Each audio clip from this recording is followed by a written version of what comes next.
الصراط المستقيم صراط الذين أنعمت عليهم غير المغضوب عليهم ولا الضالين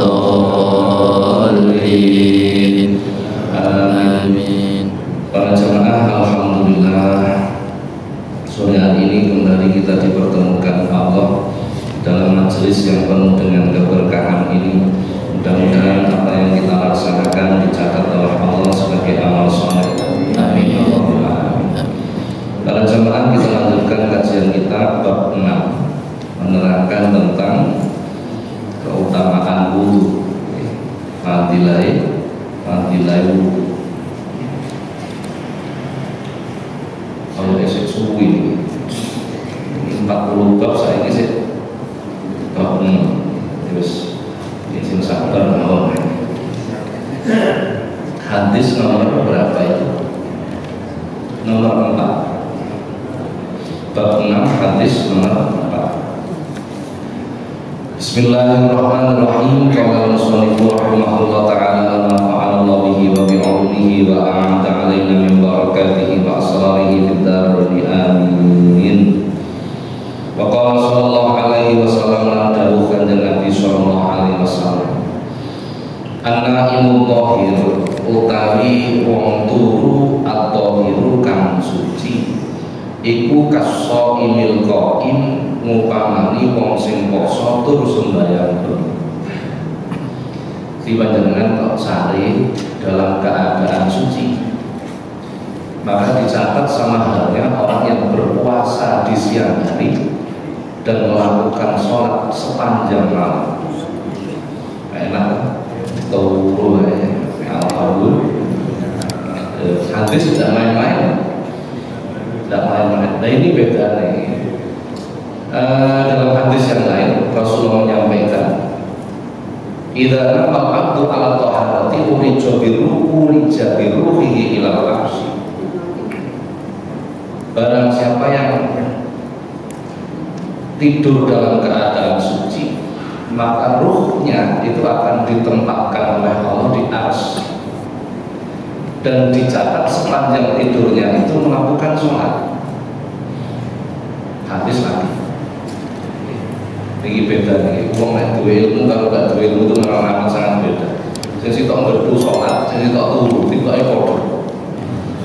Kalau saya dinanti kalau para sahabat ini,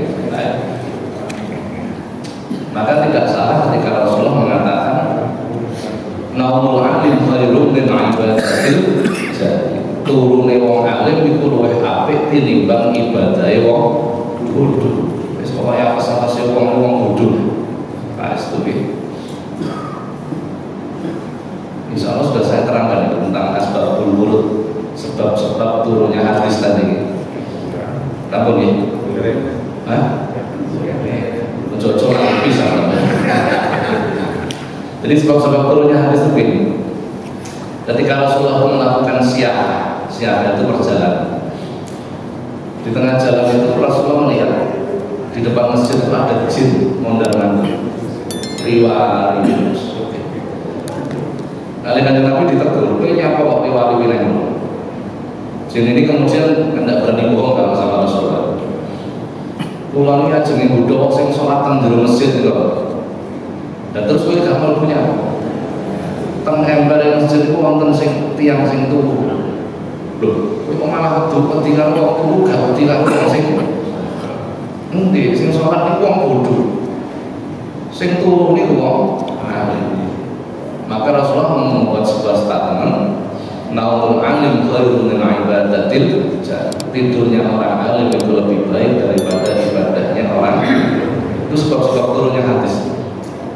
Ngaji itu para jamaah, kalau urusan agama, Quran atau hadis itu, kalau kita bisa mempelajari sebab-sebab turunnya, itu akan lebih paham arahnya kemana, itu lebih paham. Kalau kita hanya membaca terjemahan, alamat bahaya. Kenapa? Karena ibadahnya orang bodoh itu mempunyai kecenderungan sama. Gedung sholat, tapi nalikane wudu sikute ora teles. Gimana kira-kira? Lah nek wudune mboten sah salate. Nah, contoh mudahnya seperti itu. Adapun orang alim yang tidur sece turune wong alim niku diomong. Jadi kesunahan dalam tidur. Jadi sebelum tidur itu berwudu. Setelah berwudu kemudian berbaring mujur ngalor ngidul miring ngadep kiblat itu sunnah. Terus maca donga dungane turu ya apa temen itu. Doa tidur ya Pak. Bismillahirrahmanirrahim ahya. Niku dungane lare TPA. Nek sampean maca donga sing ngene berarti betul itu. Ada kitabnya dalam kitab Marokil Ubudiyah itu diterangkan. Habis wudu berbaring menghadap kiblat, terus maca dumane turu, maca Fatihah sekali, Al-Ikhlas 3 kali, Mu'awwidzatain, ayat kursi, kemudian membaca surah Al-Kahfi atau surah Al-Mulk, terus membaca sholat. Siji nomor turune wong alim niku dielmu. Sementara kalau jalan yang dulu sampai naik dia sing mangkurang sing mading lah karo-karo ini yang menjadi itu sehingga oleh Allah dimuliakan. Jadi dalam hadis tadi ulija biruhihi ilal ars, ruhnya diangkat oleh Allah berada di ars. Pun tadi kan apa sih wong sing tidak berilmu. Urusan dunia yang gawe ilmu, urusan akhirat dia tetap gawe. Man arada ini hadis ini unik, tapi tidak banyak orang mencermati. Redaksinya begini: Man arada dunia fa'alaihi bil ilmi. Insya Allah saya berulang. Barang siapa menginginkan dunia maka raihlah dengan ilmu. Panjenengan kepingin dodol undi-undi. Ini nek orang ngerti carane ilmune gawe undi-undi. Delok tok terus dikira-kira, ayo coba sampean gawe, lha dadi kecebur. Gitu. Ngerti kecebur jenengan. Kaya undi-undi tapi urusan gawe undi-undi itu tetap butuh ilmu. Urusan dunia itu kita diperintah meraih dengan man aradal akhirah fa'alaihi bil ilmi. Kok kita ingin sukses di akhirat raihlah dengan ilmu. Lah yang ketiga ini yang tidak banyak orang mencermati. Wa man aradahuma fa'alaihi bil, barang siapa menginginkan dunia dan akhirat raihlah dengan ilmu. Kenapa Pak ada yang ketiga? Seharusnya kan dua ini sudah cukup. Ingin dunia ya pakai ilmu, ingin akhirat ya pakai, harusnya cukup. Gitu. Tapi ada yang ketiga. Waman aradahuma, barang siapa menginginkan keduanya sekaligus fa'alaihi bil, maka tetap dengan ilmu. Ya Allah, pemahaman dengan ini kan tidak perlu sebenarnya kalau sudah ada dua yang atas. Tapi ternyata Rasulullah mengatakan tidak begitu. Berarti ada ilmu yang ilmu satu ini bisa untuk dua-duanya. Karena itu artinya gitu. Ilmu yang satu ini bisa digunakan untuk dua. Luar biasa. Orang jamaah, kalau ini kadang anak-anak, ketika sholat itu kan ada bacaannya. Assalamu alayna wa ala ibadillahis sholihin. Mudah-mudahan keselamatan bagi kami dan kepada hamba-hamba yang soleh. Setiap kita sholat baca itu, setiap muslim sedunia sholat baca itu, mendoakan orang-orang yang soleh. Berarti wong soleh itu wis otomatis didongakne wong sak donya minimal sehari 5 waktu kok 5 kali. Dan gitu, ono sing 2 rakaat, ono sing 4 rakaat, tahiyat ono sing 2, ono sing tahiyate. Kan begitu kan? Minimal itu. Betapa bahagianya orang-orang soleh. Sing ndonga wong sak jagat katik sedina berkali-kali. Niku sembahyang wajib, durung sholat sunnah. sing mendukung orang-orang soleh itu umat muslim sedunia mulai zaman Waduh sampai zaman mengku selalu mendoakan orang-orang soleh. Siapa orang soleh? Soleh itu artinya baik. Hadis Rasulullah mengatakan, "Man yuridillahu bihi khairan yufaqihu fid-din." Bila Allah menghendaki seseorang itu baik, maka Allah akan mendorong orang itu untuk cinta ilmu agama, senang tolabul ilmi, suka hadir di majelis ilmunya para. Berarti orang yang tidak punya interest hadir di majelis ilmunya para ulama bukan orang yang Rasulullah. Boten kula sing Rasulullah yang hadis yang lain. Rasulullah mengatakan annasu rajulani 'alimun wa muta'allimun la khaira fi ma siwa. Kata Rasulullah wong apik iku mung loro. Siji wong sing mulang ilmu, loro wong sing golek la khaira fi ma siwa huma. Saliyane wong loro iki gak disebut wong apik. Senajan ahli sholat jamaah, ahli wiridan, ahli poso, ahli haji, ahli umroh, ahli sedekah tidak disebut orang. Rasulullah yang mengatakan. Coba lihat. Jadi indikatornya itu jelas banget. Lah kira-kira nek delok hadis-hadis ini wong apik akeh nang didik. Menurut usah ngomong di mana-mana, kampungnya jenengan sama ngitung wong apik wong pira bener. Ngoten iki. Lu bukan saya loh yang mengatakan, bukan Rasulullah yang mengatakan. Ini kalau sering ngatur, apa sih wong kudu? Saya setuju. Apa sih wong? Kenapa? Karena kalau tidak berilmu, bagaimana dia akan meraih derajat di hadapan Allah? Kan tentu sholatnya jadi salah, ibadahnya jadi salah, dan lain sebagainya. Masalah. Nah ini sampai di sini disebutkan orang itu dalam keadaan suci itu sama halnya orang yang berpuasa di siang hari dan melakukan sholat di malam hari. Luar biasa. Ini dulu hadis ini faedahnya ini turun sampai wudu, serasa sembahyang begini. Masuk mengundur. Artinya begitu tinggi derajatnya. Hadis yang lain, faqihun wahidun mutawalliun asyaddu ala syaitani min alfi abidin. Bisa orang bahas bab pertama ini. Orang berilmu itu bagi setan lebih berat untuk digoda dibandingkan 1000 orang ahli ibadah tapi tidak berilmu. Nah saat ini Rasulullah itu begitu cinta dengan ilmu. Jadi Rasulullah itu setiap hari itu belajar dan setiap hari pula Rasulullah itu mengajar. Idza ata alayya yawmun fala asdudu fi 'ilmin yaqarribuni ila Allah fala burika li fitruhi syamsi dzalikal yawm. Kata Rasulullah begitu. Bila satu hari berlalu, kata Rasul, dalam satu hari itu ilmuku tidak bertambah, ilmu yang menjadikan diriku semakin dekat kepada Allah. Berarti ilmu apa? Ilmu akhirat. Dan begitu kan? Ilmu akhirat.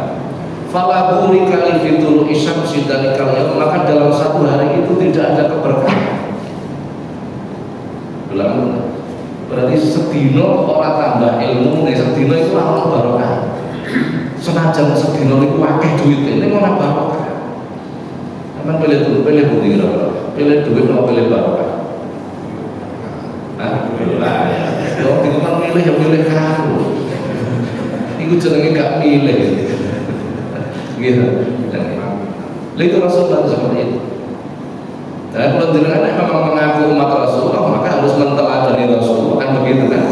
Semangat terhadap ilmu begitu tinggi. Karena Rasulullah itu kan teladan kita. Kalau nanti ngaji ngeten saya masih bangga. Ngaji tok Pak. Ora dilakoni lan percuma, repot. Suruh wong sing rapam agama iso ngeyel kok repot. ngaji tok ora dilakoni percuma. Luwe percuma nglakoni tok tapi ora ngerti ilmune. Nggih mboten. Lah ibadah itu dalam hadis itu al-alimu habibullah walau kana fasiqan wal jahilu aduwullah walau kana abidan. Orang berilmu itu disukai Allah walaupun bejat. Fasik itu artinya bejat.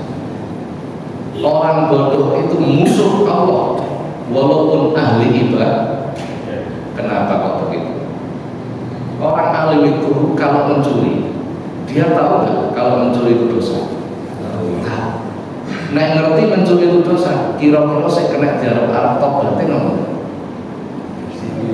Pasti bisa dilarang karena dia merasa mencuri itu dosa. Dia tahu kalau itu dosa. Saya kena dilarang tobat. Adapun orang bodoh ketika beribadah, dia merasa nggak kalau ibadahnya salah? Enggak, karena bodoh. Sehingga nggak kena dilarang tobat. Paham ya? Ini berbeda. Ini perbedaan. Itu masuk. Jadi sudah. Jadi pulau ini banyak menginformasikan. Jadi bagaimana menciptakan masyarakat kita yang cinta terhadap ilmu. Mungkin cinta kepada ilmu paham, gak akan komen. Mungkin komen-komen tentang medsos itu kagum kabeh karena akan tahu dengan sendiri. Dengan sendiri. Jadi Rasulullah itu orang yang begitu cinta kepada ilmu. Maka bila kita ingin meneladani Rasulullah, maka kita juga harus cinta kepada Rasulullah itu bendinten mulang. Nek mulang itu tendene serang di rumah. Jamaahnya para sahabat itu mendengarkan Rasulullah ngajar itu sampai limbah. Makanya kemudian disebut raudhah. Jadi raudhah itu disebut raudhah karena majelis ilmu. Ini yang orang tidak paham. Orang tidak paham itu. Raudhah itu disebut raudhah karena majelis ilmu. Termasuk ini termasuk disebut dengan raudhah. Lah orang masuk ke raudhah kan tujuannya supaya doanya mustajab. Sami panjenengan hadir majelis ilmu mustajab. Insya Allah sudah saya terangkan. Jadi kembali lagi itulah perbedaan orang berilmu dan tidak berilmu. Kita lanjutkan. Kalau sallallahu alaihi wasallam dawuhan Nabi sallallahu alaihi wasallam manutawi sapa min tamaddu awudu sapa ala duhrin entase suci kutiba mawar dan catat lahu kedue mang aslu hasanatin 10 pira-pira bagus. Barang siapa yang berwudu sedangkan dia masih dalam keadaan suci, maka dia mendapatkan lipatan 10 pahala. Jadi bar maghrib jamaah terus ngaji azan isya jenengan sih durung batal tapi wudu lagi itu mendapat lipatan pahala 10 kali pahalanya wudu 10 kali. Jadi setiap kebaikan itu tidak ada yang sia-sia. Di wudu yang pertama panjenengan harus dalam masjid wudu untuk sholat maghrib hukumnya wajib. Wudu yang kedua ini hukumnya sunnah karena saya duwe wudu kan begitu kan. Nah, sekecil apapun kebaikan yang kita lakukan itu oleh Allah tetap dinilai. Ya kan kayak muspro, misalnya duwe wudu kok wudu meneh kan seolah-olah. Tapi tidak, oleh Allah dicatat kebaikan. Aslu hasanatin 10 kebajikan yang dilakukan. Di orang-orang rugi melakukan kebagusan sama sekali tidak ada kerugian. Kebagusan apapun, kebaikan apapun. Karena setiap kebaikan yang disebut baik menurut agama kita itu sebenarnya adalah termasuk perilaku Rasul. Jadi panjenengan belajar tentang sholat itu sebenarnya kan yang dipelajari sholat Rasulullah, gitu. Panjenengan belajar tentang poso, yang dipelajari itu posone Rasulullah. Panjenengan belajar tentang sesuci, ini sesuci ini Rasul. Rasulullah. Jadi semua yang terhubung dengan Rasulullah itu pasti berkah, pasti. Kok belajar liyane sesuatu yang terhubung dengan Rasulullah pasti tidak berkah, pasti sudah. Karena kita itu harus pandai-pandai menghubungkan diri dengan Rasul, dengan Rasul. Panjenengan belajar apa contohnya? Ilmu falak. Ilmu falak itu kan berarti mempelajari keilmuan Rasulullah untuk belajar menghitung hari. Berarti sambung dengan Rasul. Jadi panjenengan ngaji ngeten iki sebenarnya kita itu menghubungkan diri dengan Rasul. Ketika terhubung pasti berkah. Pun tak apa-apa pandai-pandailah menghubungkan diri dengan Rasul. Niki nek terus kalau jenenge ngaji mulutan, wis ora usah terus lagi. Sekarang semangat mulutan gitu ya. Kita lanjutkan hadis berikutnya. Qala sallallahu alaihi wasallam mantaukan Nabi sallallahu alaihi wasallam. La sholata ora salat iku sah liman keduwe wong la wudu kang ora wudu lan keduwe mam. Wala wudu lan ora wudu iku sampurna liman keduwe wong lam yadkur kang ora nyebut ora iling sapa man ismallah ing asmane Gusti Allah alaihi tasyahud. Sholat itu tidak sah bagi orang-orang yang tidak berwudu, artinya tidak bersuci. Okay? Jadi kalau cerita mulai dengan sholat dalam keadaan tidak bersuci itu tidak sah sholat. Okay? Saya tempat wong tayamum itu kan pengganti. Tayamum itu pengganti. Jadi wala wudu aliman lam yadhkur ismallahi alaihi. Dan wudhu itu tidak akan sempurna. Nah coba redaksinya ini nek panjenengan maca terjemahan itu biasanya menjadi salah. Kalau kita terjemah tekstual, tidak ada sholat bagi orang yang tidak berwudhu. Begitu terjemah tekstual. Tidak ada sholat bagi orang yang tidak Nek kita terjemah, kita yang terjemah, tidaklah sah sholat seseorang bila tidak berwudu. Berikutnya la wudu aliman lam yadhkur ismallahi alaihi. Terjemah tekstualnya, tidak ada wudu bagi orang-orang yang tidak menyebut asma Allah. Sudah tekstualnya.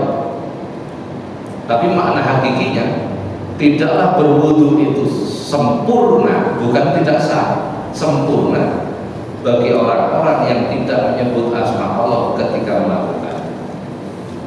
Ini butuh keilmuan.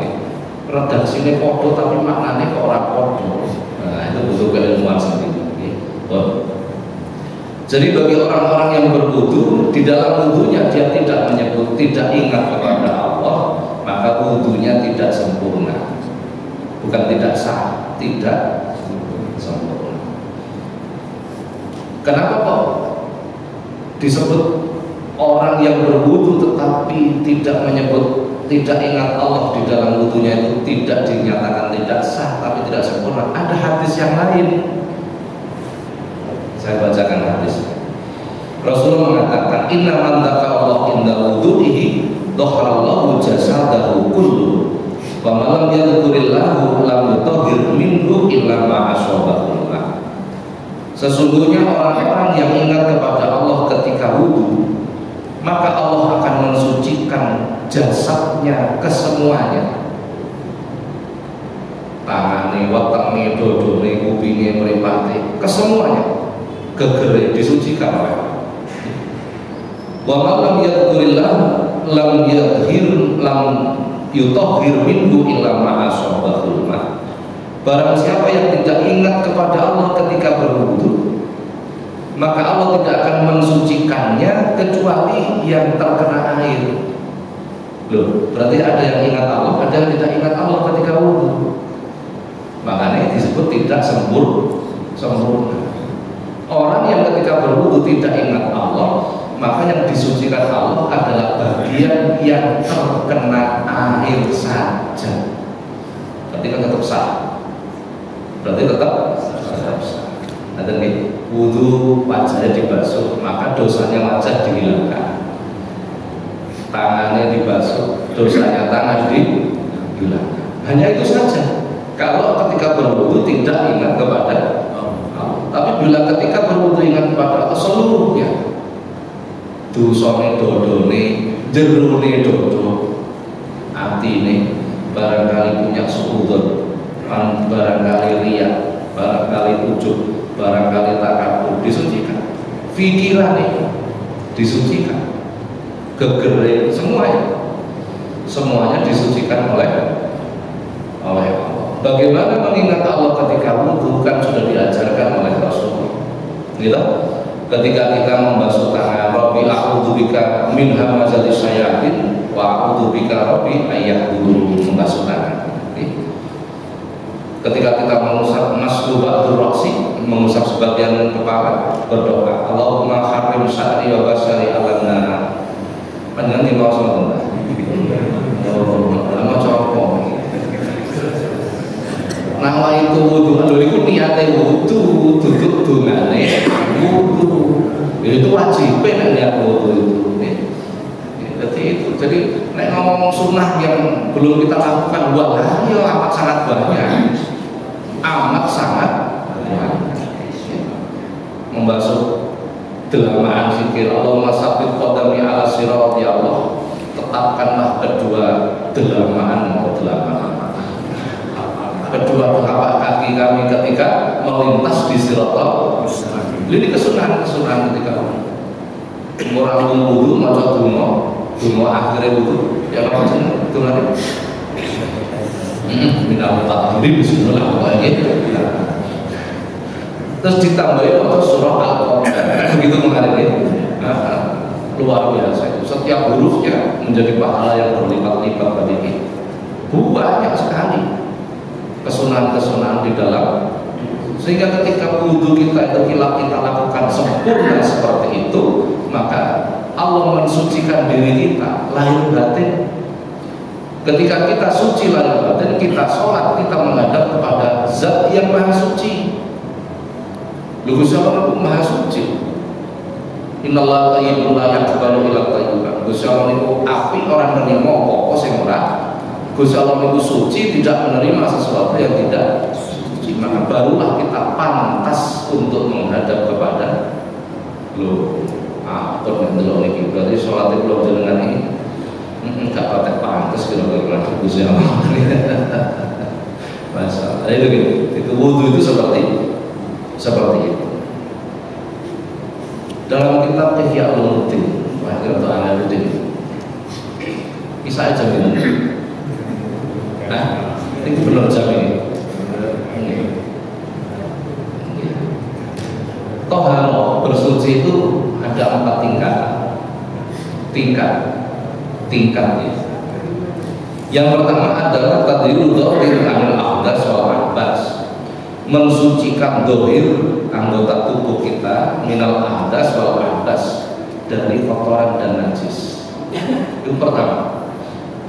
Jadi supaya kita pantas menghadap Zat Maha Suci itu judulnya begitu. Yang pertama kita lakukan adalah membersihkan seluruh dohir kita dari kotoran dan najis.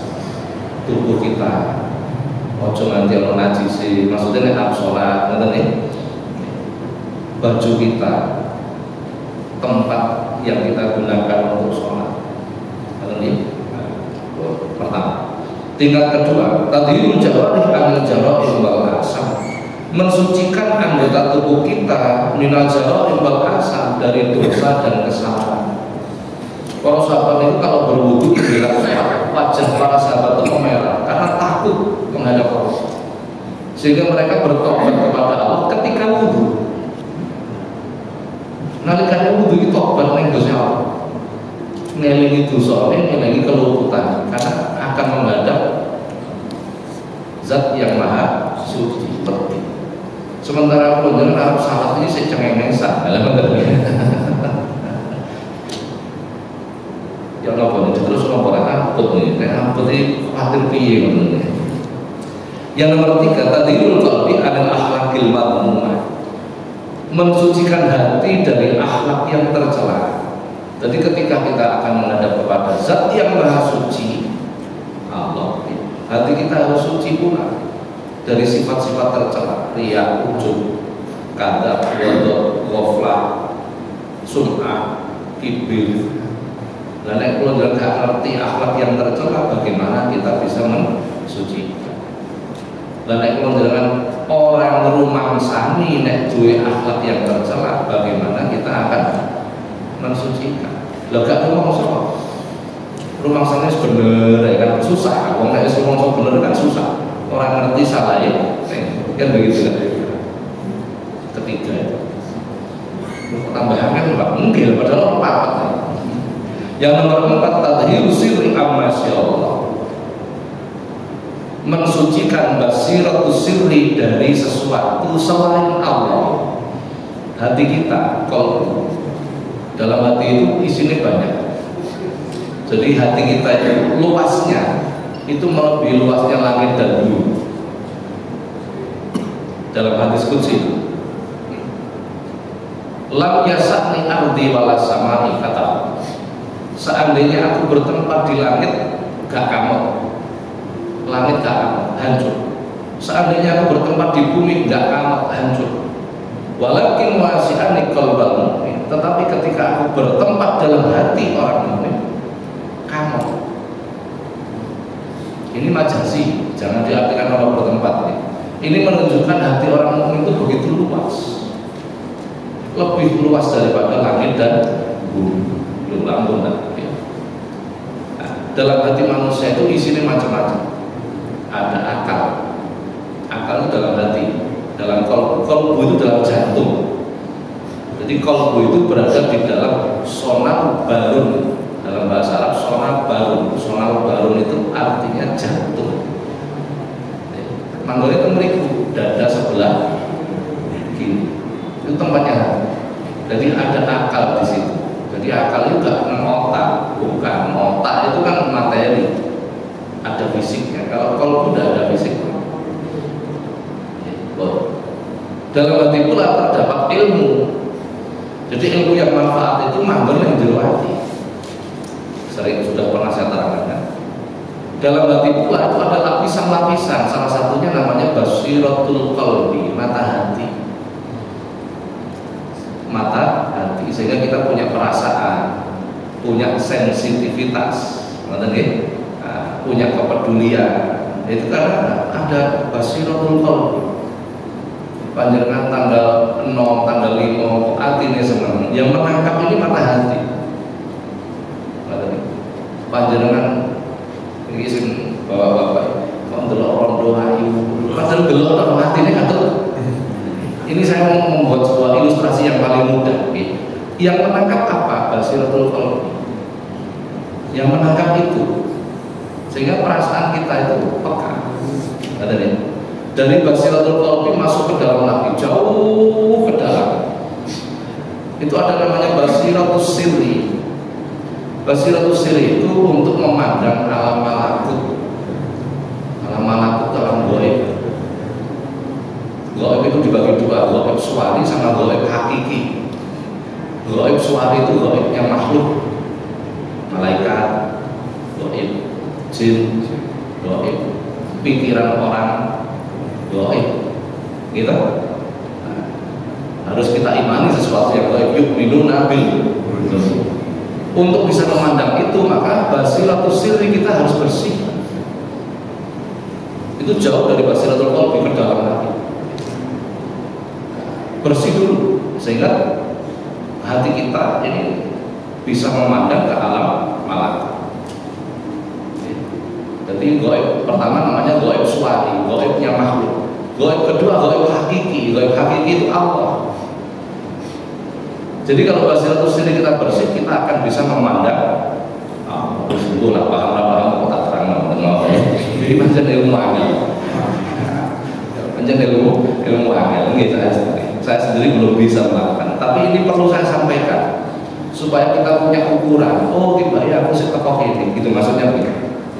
Termasuk untuk diri saya sendiri. Oh, aku tekok ini harusnya seperti.